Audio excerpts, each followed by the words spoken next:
Welcome back to my YouTube channel Rise and Shine Classes. In today's video I'll be explain BPCG 172 Youth Gender Identity का important question एक और कर लेते हैं, Concept of Equity and Equality. तो equity और equality क्या होता है ये समझ लेते हैं आपकी बुक से. इसके ऊपर भी क्वेश्चन आपको पेपर में आता ही आता है. तो एक्विटी क्या होता है? Equity is a higher order of virtue. Equity एक हायर ऑर्डर ऑफ वर्चू होता है. It is a virtue of being just fair and even handed and impartial. कि ये कैसा वर्चू होता है इसके बारे में जो बताया गया है. कैसा होता है? जस्ट फेयर होता है एंड इवन हैंडेड, इम्पार्शियल. तो इक्वालिटी लाइक अ स्टेट, अगर इक्वालिटी की बात की जाए, where everyone get the same deal. Equality में हर किसी को क्या मिलेगी? सेम डील मिलेगी. किसी के साथ भी पार्शियलिटी नहीं होती है. For example when we are talking about gender equality, अगर हम जेंडर इक्वालिटी की बात करते हैं तो it means that men and women are treated equally. कि मैन और वुमेन को इक्वली ट्रीट किया जाएगा, given the same treatment and have access to same resources, और जो भी उनको रिसोर्सेज हैं सेम दिए जाएंगे. उसी तरह अगर बात की जाए एक्विटी की, तो एक्विटी इज कंसिडर्ड, एक्विटी को क्या कंसिडर किया जाता है? As a means to an end which can be equality. कि जिसको क्या मीन किया जाएगा? इक्वालिटी की तरह ही लिया जाएगा. हैविंग एन इक्वाइटेबल एटीट्यूड, कि जो भी एक्विटेबल एटीट्यूड होते हैं will bring equality in society. जैसे equity is closely link to distributive justice, की जो एक्विटी है वो किससे लिंक करती है? क्लोजली डिस्ट्रीब्यूटिव जस्टिस से डील करती है. It talks about fair distribution of resources. अगर हम फेयर डिस्ट्रीब्यूशन ऑफ रिसोर्सेज की बात की जाए, फेयर डिस्ट्रीब्यूशन मतलब सबको एक जैसे रिसोर्सेज बांटे जाएं. तो व्हेन वी से फेयर डिस्ट्रीब्यूशन, अगर हम फेयर डिस्ट्रीब्यूशन की बात कर रहे हैं तो वी इंडिकेट दैट रिसोर्स, हम उस रिसोर्स की बात कर रहे हैं, शुड बी डिस्ट्रीब्यूटेड, कि जो डिस्ट्रीब्यूट किया जा रहा है according to the need and requirement of the people. कि जिनको नीडी पीपल होते हैं, जो गरीब लोग हो गए, जैसे जो नीडी होते हैं, जिसको उसकी ज़रूरत होती है और रिक्वायरमेंट होती है लोगों को उस चीज़ की. When we say equality, if we are talking about equality, so the resources are distributed. इसमें जो भी डिस्ट्रीब्यूट किए जाएंगे resources evenly. All the subsidies, अगर बात की जाए subsidies that government give to the poor and needy people, की जो गवर्नमेंट ने किया था ना, कि जो भी पुअर और नीडी लोग हैं इन सोसाइटी के अंदर, तो उनको एग्जांपल्स ऑफ इक्विटी, जैसे उनको एलपीजी की सब्सिडी दी गई थी, तो वो उन्हीं को दी गई थी जो उसको नीड थी, मतलब जिसको नीड थी उसी को दिया गया था. जैसे बीपीएल वाली लाइन में जो लोग आते थे तो उनको गवर्नमेंट की तरफ से, प्रधानमंत्री योजना की तरफ से दिया गया. तो वो सारी एक्विटी में आ गई. मतलब जिनको पुअर और नीडी पीपल होते हैं जो सोसाइटी के अंदर, वो सारी एक्विटी की एग्जाम्पल में आती है. Take the example LPG gas subsidy. LPG gas subsidy की एग्जांपल लीजिए, तो मैनी पुअर पीपल, बहुत सारे गरीब लोग थे, who could not afford cooking gas, जो कुकिंग गैस को अफोर्ड नहीं कर सकते थे, are enjoying and it has saved large chunk of women in country from the danger respiratory problems. लोग क्या करते थे, मतलब चूल्हे वगैरह जलाते थे, तो उससे उनको रेस्पिरेटरी प्रॉब्लम्स बहुत ज़्यादा हो रही थी. तो because of the equitable attitude of the government का जो इक्वाइटेबल एटीट्यूड था, एक्विटी यही आ गया कि जो नीडी और पुअर पीपल थे उनकी हेल्प की गई, तो ये यहाँ पे एक्विटी आ गया. तो ये दे डेस्परेटली नीडेड इट, उनको उनकी ज़रूरत थी. And they get to know for low affordable prices, उनको लो अफोर्डेबल प्राइसेस की ज़रूरत थी. तो whereas people who could afford, जो अफोर्ड कर सकते हैं, रिक्वेस्टेड नॉट अवेल सब्सिडी. तो इक्वालिटी की बात की जाए, equality talks about treating everybody in the same way. Equality के अंदर सबको क्या किया जाएगा? सेम वे में ट्रीट किया जाएगा, इक्वल वे में किया जाएगा. जो भी उनके ऊपर लॉ है, फॉर एग्जाम्पल अवर लॉ, जो भी हमारे कानून बनाए जाते हैं, कॉन्स्टिट्यूशन है जो हमारा, which provide equal opportunity to all citizens of India.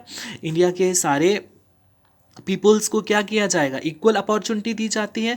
तो देयर, चाहे वो कास्ट है, रिलीजन है, जेंडर है या एथनिक आइडेंटिटी है. तो इक्विटी और इक्वालिटी में यही फ़र्क है कि इक्वालिटी में क्या किया जाता है, इक्वालिटी में सब कुछ एक जैसा होता है, every one should be treated equal and मतलब वुमेन और सबको एक मन इक्वल ट्रीटमेंट दिया जाएगा.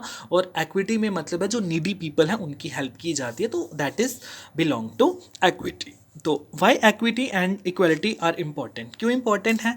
क्योंकि India has a social rubric with multiple layers of segregation and differences. The society is extremely heterogeneous and diverse. Heterogeneous मतलब बहुत सारी societies यहाँ पे होती हैं. hetero का मतलब होता है depend on others. The social, cultural, demographic variables it makes differentiated, क्योंकि कास्ट, अलग अलग कास्ट के लोग होते हैं, religion है ना, ethnic indigenous group, language and cultural diversity, wide range variation in socio-economic, social class and gender. तो these are all, ये वाला क्वेश्चन भी पेपर में पूछा जाता है कि why equity and equality are important. Important. तो आपने क्या बताना है कि इंडिया के अंदर बहुत social rubric with multiple layers of segregation differences होते हैं, जो society extremely heterogeneous and diverse. India के अंदर बहुत ज़्यादा पॉपुलेशंस भी है, सोशियो कल्चर है, डेमोग्राफिक वेरिएबल्स हैं। डेमोग्राफिक वेरिएबल्स मतलब अलग अलग कास्ट के लोग रहते हैं, ये सारा बताया गया, कास्ट, रिलीजन, एथनिक, तो ये सारे इसीलिए ये इंपॉर्टेंट है। Historically and traditionally we have been a society of two different treatment, क्योंकि अलग अलग सोसाइटी को डिफरेंट ट्रीटमेंट, क्योंकि all this groups which multiple ethnic, हर किसी का ग्रुप का क्या है अपना मल्टीपल एथनिक ग्रुप है, religious, caste, gender identities. You must have studied in your school में, आपने पढ़ा होगा textbook, how these group hold prejudice होता है ना, टू जज अदर नेगेटिवली, स्टीरियोटाइप्स होते थे, डिस्क्रिमिनेशन के बारे में आपने पढ़ा होगा। स्टेरियोटाइप तो पता है ना, कि जैसे अगर बोला जाता है कि लड़के कभी रोते नहीं हैं, मर्द को कभी दर्द नहीं होता, तो दीज ऑल आर स्टेरियोटाइप्स। आजकल के ज़माने में ऐसा कुछ भी नहीं होता है, दर्द भी सबको होता है, एंड जो वुमेंस हैं उनको भी एकदम प्रॉपरली राइट यहाँ पर मिलते हैं, ठीक है ना। तो ये हो गया हमारा। एक्विटी बेसिकली रिकॉग्नाइज क्या करती है, डिफरेंस नीड्स। मैंने आपको बता दिया कि एक्विटी बेसिकली वही रिकॉग्नाइज करती है कि जो भी उनकी डिफरेंशियल नीड्स होती हैं, रिक्वायरमेंट्स होती हैं, वो अपॉर्चुनिटीज़ उनकी पूरी की जाती हैं। इक्वालिटी के अंदर अगर हम इक्वालिटी की बात की जाए तो talks about everybody in the same equal way. Equity ensures कहती है पीपल व्हाट दे नीड, ठीक है ना। एक्विटी ये बताती है कि लोगों की ज़रूरतें क्या हैं, ठीक है ना। तो ये हो गया हमारा एक्विटी एंड इक्वालिटी। प्लीज़ आप इसको कर लीजिएगा, this is very important question. कुछ लॉज हैं, the laws and policies of equity and equality, तो ये आप देख लीजिएगा खुद बाय योर सेल्फ। चलो मैं बता ही देता हूँ कि the laws and policy for equity and equality. Indian constitution की अगर बात की जाए तो जितने भी हमारे सिटीजन्स हैं, इंडिया आर्टिकल 14, 15, 16 ये सारे आर्टिकल्स बताए गए हैं। इन्होंने mandates प्रोहिबिटेशन of discrimination on ground religion, इन्होंने इसके ऊपर लड़ा है। रेसिज्म जो भी है, कास्ट, सेक्स और प्लेस ऑफ बर्थ, ठीक है ना। तो ये सारी चीज़ें यहाँ पर बताई गई हैं। ये देखिए, अगर बात की जाए articles in Indian constitution affirming equity और इक्वालिटी में, आर्टिकल 14 में क्या है कि the state, I hope it is visible, yes, is this visible to you, let me handle my camera now, I hope it is visible.